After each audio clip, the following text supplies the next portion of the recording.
Assalamualaikum warahmatullahi wabarakatuh. Halo teman-teman semuanya.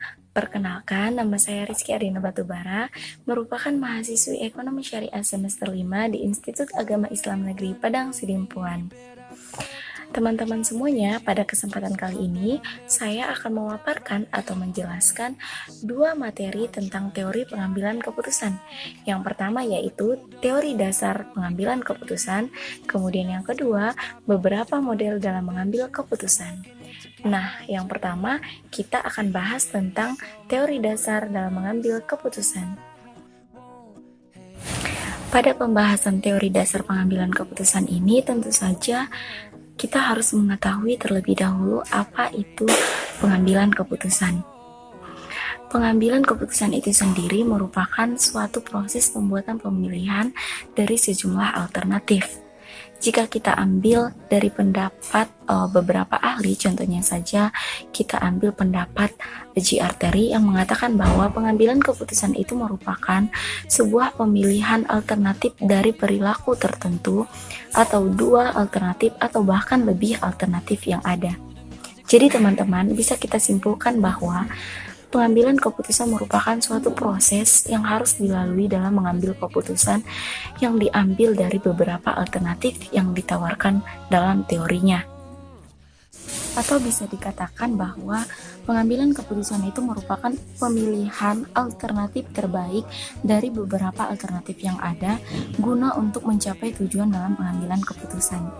Nah, teman-temanku sekalian, sebelum masuk kepada pembahasan inti pada topik ini, ada baiknya kita harus mengetahui 5 dasar dalam pengambilan keputusan. Menurut J.R. Terry, dalam mengambil keputusan itu memiliki 5 dasar. Yang pertama yaitu intuisi, yang kedua yaitu pengalaman, yang ketiga yaitu wewenang, yang keempat yaitu rasional, dan yang kelima yaitu fakta. Nah, teman-teman, setelah membahas teori dasar atau pengantar dari teori dasar pengambilan keputusan, selanjutnya kita masuk kepada pembahasan inti atau pembahasan yang sebenarnya dalam teori dasar pengambilan keputusan ini, dan kita harus betul-betul memahaminya, teman-teman. Nah, dalam teori pengambilan keputusan atau dalam pengambilan keputusan itu terbagi kepada dua macam, yaitu ada yang namanya pengambilan keputusan terprogram, ada juga namanya pengambilan keputusan tidak terprogram. Apa sih bedanya, teman-teman? Nah, pada kesempatan kali ini kita akan membahas keduanya secara satu persatu. Nah, yang pertama yaitu pengambilan keputusan terprogram. Pengambilan keputusan terprogram itu sering disebut dengan program decision.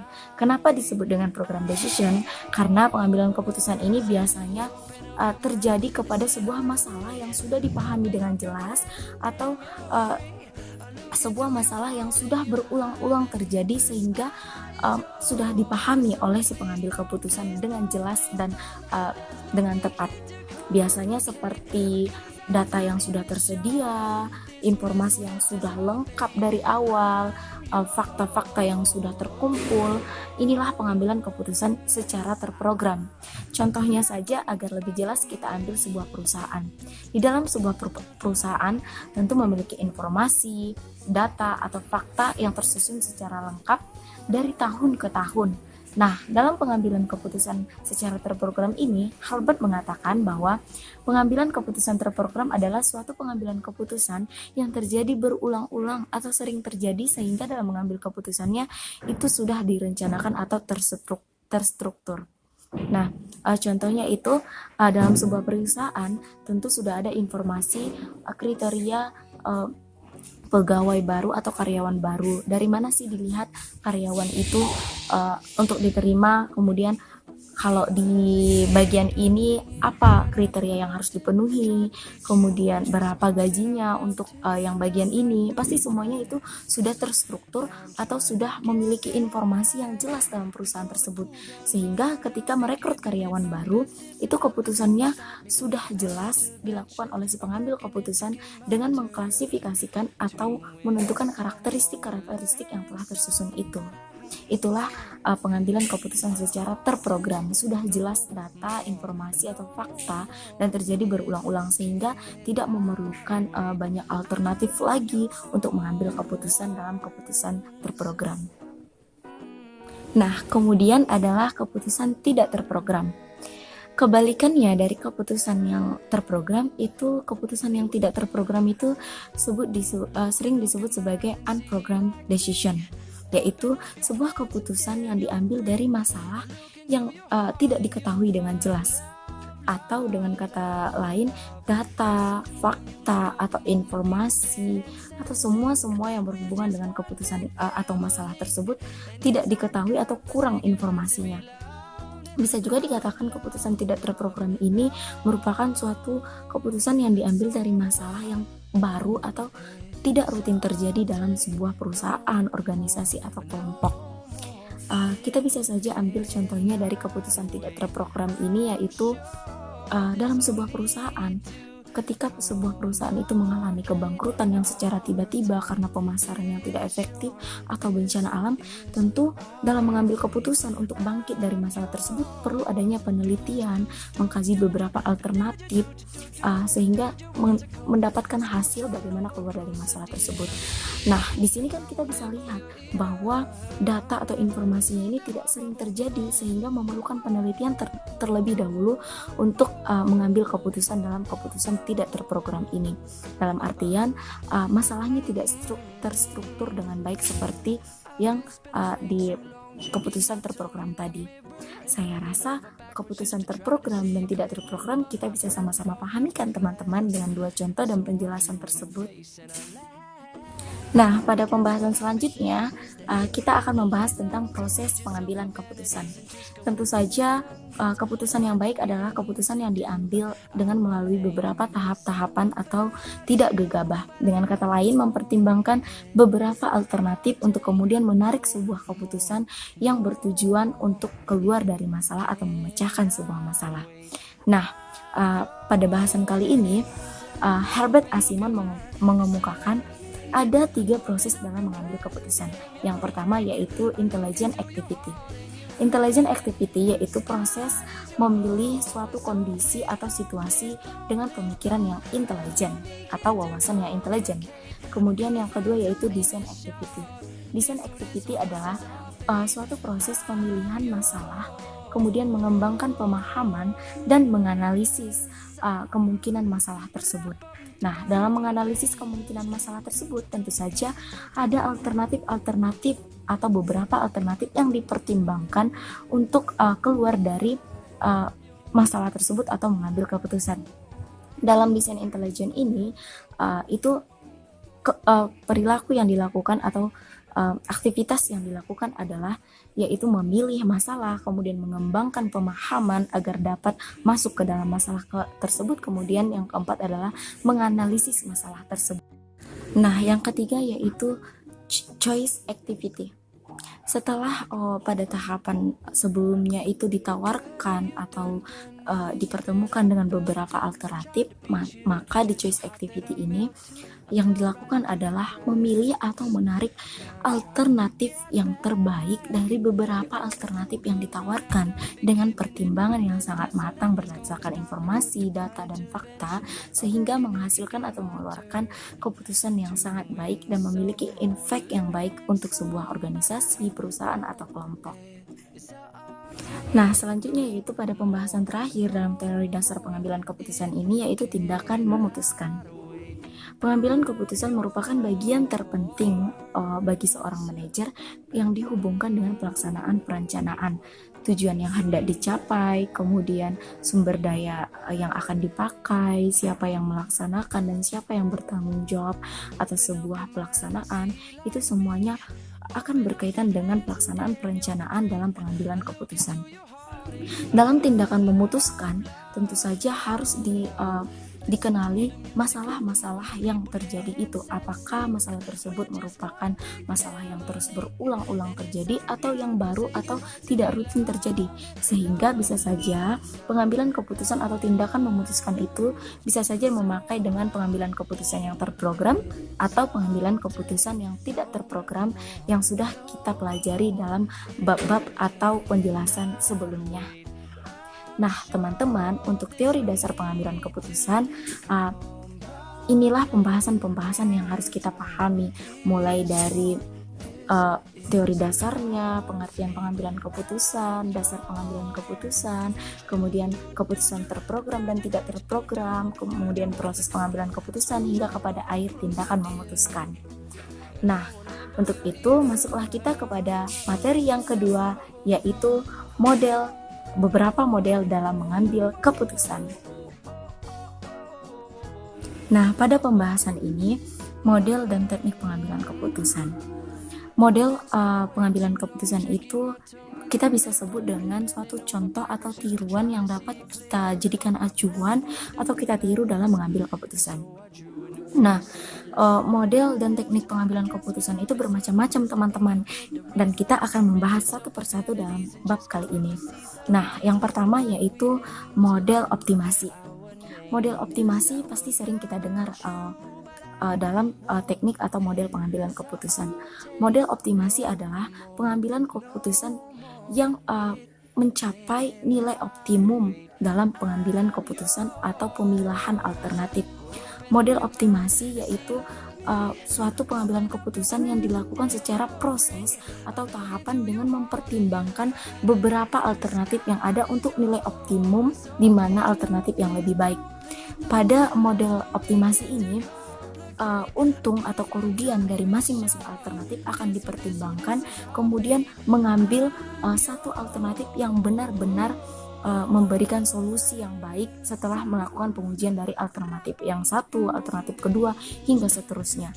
Jadi kita bisa simpulkan bahwa model optimasi ini adalah melakukan tahapan-tahapan dengan menguji beberapa alternatif atau mempertimbangkan beberapa alternatif untuk kemudian menarik suatu keputusan.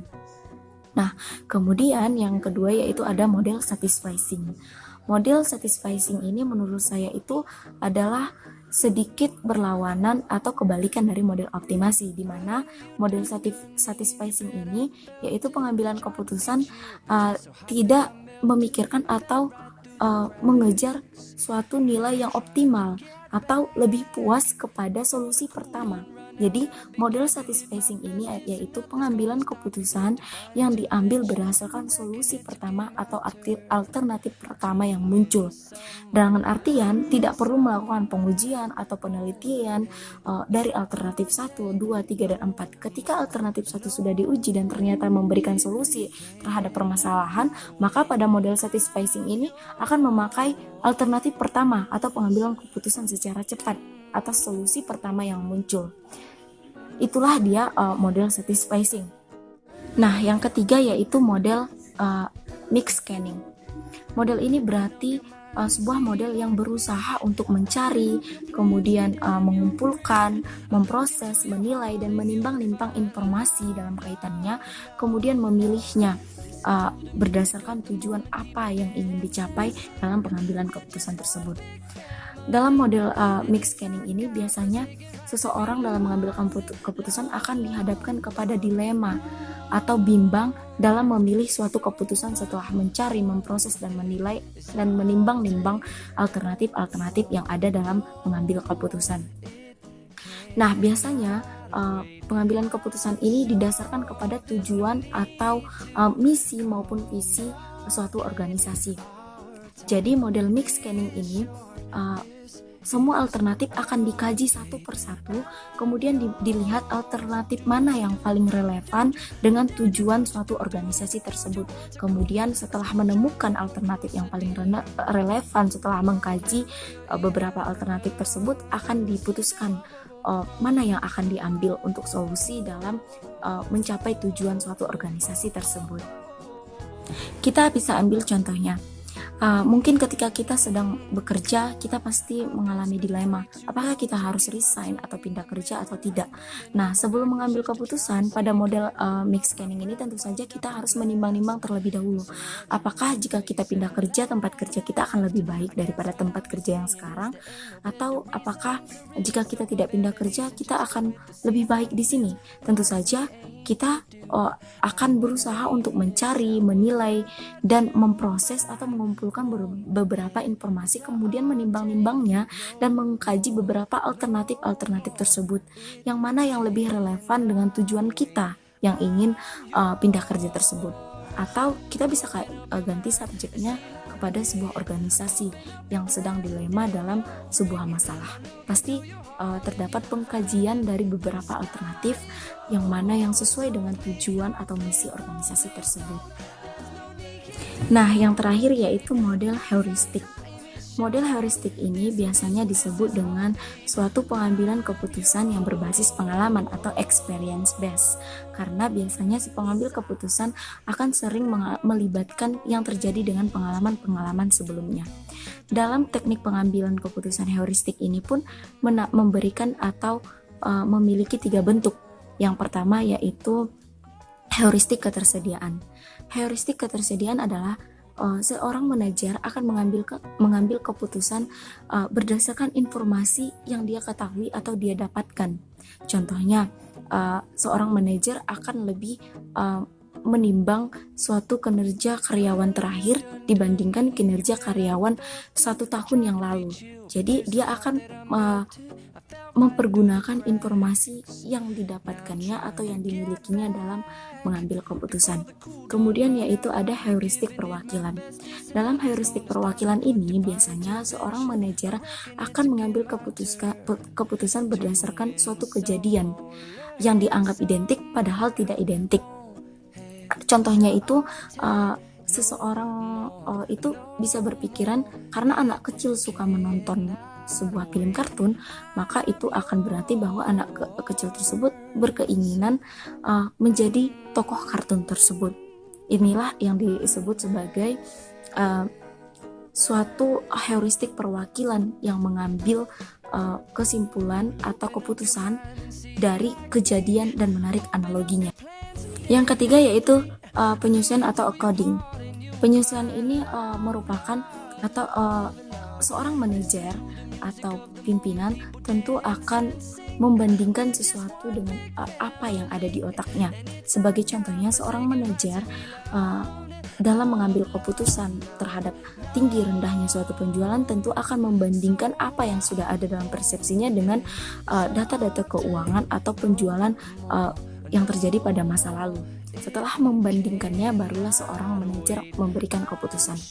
Inilah model pengambilan keputusan heuristik.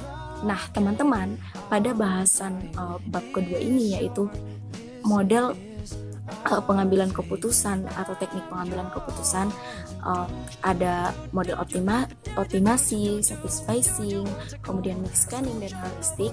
Keempat model ini tentu saja kita perlu memahaminya untuk kemudian dalam mengambil keputusan. Nah, setelah memahami keempat model tersebut, yang perlu kita ketahui adalah pemilihan model tertentu. Pada dasarnya teman-teman, dalam memilih model tertentu dalam mengambil keputusan itu sebenarnya jika dikaji lebih dalam tidak ada satu model pun yang cocok dalam masalah yang terjadi. Hanya saja yang cocok itu adalah kita sendiri bagaimana menyesuaikan masalah tersebut dengan model yang ada. Tentu ketika kita ingin melakukan penyelesaian suatu masalah, kita harus melihat dulu atau memahami dulu apa itu masalahnya. Kemudian kita kaji model yang mana yang lebih efektif atau relevan terhadap masalah tersebut.